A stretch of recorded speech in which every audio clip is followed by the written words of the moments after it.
Foi uma conferência de imprensa dramática.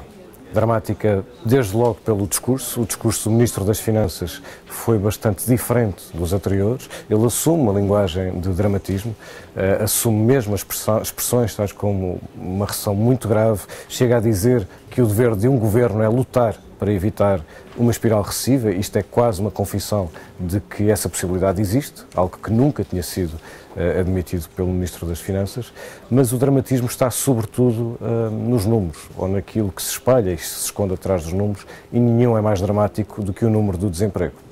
O que está em causa nestes números não é apenas se o Governo acertou, se errou, se a Troika fez bem as contas, não.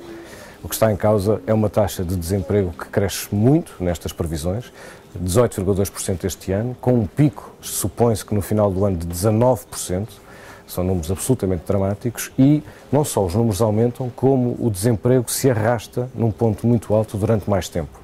A inversão está prevista apenas, nestas novas previsões, apenas de 2014 para 2015. Portanto, a situação não só piora, como, sobretudo, se prolonga no tempo. E isto é o aspecto de maior dramatismo desta conferência de imprensa, que hoje foi assumida pelo Ministro das Finanças.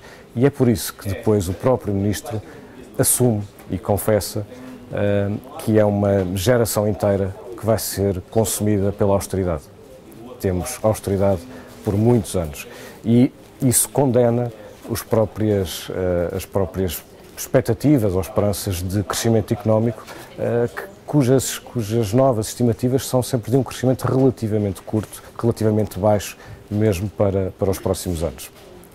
Bom, há um ponto importante também que me parece condenável, que tem a ver com a gestão das notícias que o Governo vai fazendo. Não há muito tempo o Governo tinha revisto a recessão em baixa, portanto tinha previsto que uma duplicação da recessão. Hoje prevê um novo aumento dessa recessão, traz mais uma pasada de más notícias para a sociedade e, no entanto, reservou para mais tarde, supõe-se que para daqui a algumas semanas, um conjunto de outras más notícias que serão a implementação das medidas de austeridade para reduzir a despesa do Estado. E é bastante incompreensível como é que o Governo não liberta a informação toda, não apenas pelo sentido político, que isso possa ou não fazer, mas sobretudo pelo sentido social, porque as pessoas precisam de saber aquilo que as espera.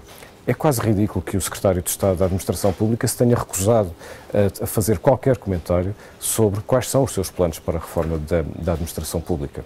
O que o Secretário de Estado dos Assuntos Fiscais disse em matéria de fiscalidade foi também curto, foi um enunciar de objetivos para tornar o país mais competitivo do ponto de vista da atração do investimento, mas também não disse muito mais do que isso e não se percebe porque é que Portugal e os portugueses vão estar sucessivamente não só a enfrentar previsões sucessivamente piores, em períodos muito curtos, a revisão das previsões é muito curta, não só há essas revisões, como há um doseamento que prolonga as más notícias ao longo do tempo. Onde é que pode haver boas notícias? Bom, do ponto de vista da fiscalidade, hoje foi falado pelo Secretário de Estado dos Assuntos Fiscais que de facto é preciso ter uma fiscalidade mais atrativa para as empresas, para atrair o investimento produtivo. Isso passará inevitavelmente por formas de descida de impostos para as empresas, mas no fundo aquilo que está cada vez mais claro, quando se dá um passo atrás e se observa o encaminhamento da economia portuguesa ao longo dos últimos 2 anos e nas perspectivas para os próximos anos, é que nós dependemos sobretudo do comércio externo. Ou seja, a recuperação portuguesa acontecerá mais depressa ou mais devagar, sobretudo em função dos outros, sobretudo em função de outras economias que depois possam comprar mais produtos portugueses. Estamos muito dependentes da envolvente externa.